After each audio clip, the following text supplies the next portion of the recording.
జూబ్లీహిల్స్లో ఉప ఎన్నిక హీట్ పెరుగుతోంది. మాగంటి గోపీనాథ్ అకాల మరణంతో రాబోతున్న ఉప ఎన్నికపై అన్ని పార్టీలు గట్టిగానే కాన్సంట్రేట్ చేస్తున్నాయి.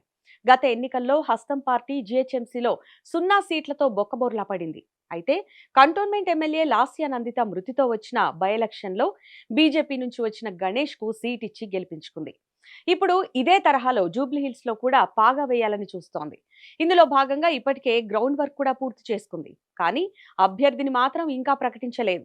ఒకవైపు అంజన్ కుమార్ యాదవ్ తనకు టికెట్ ఇవ్వాల్సిందే అని పట్టుబడుతుండగా, కాంగ్రెస్ పార్టీ మాత్రం నవీన్ యాదవ్ లేదంటే దానం నాగేందర్ కు టికెట్ ఇచ్చే ఆలోచనలో ఉన్నట్టు తెలుస్తోంది.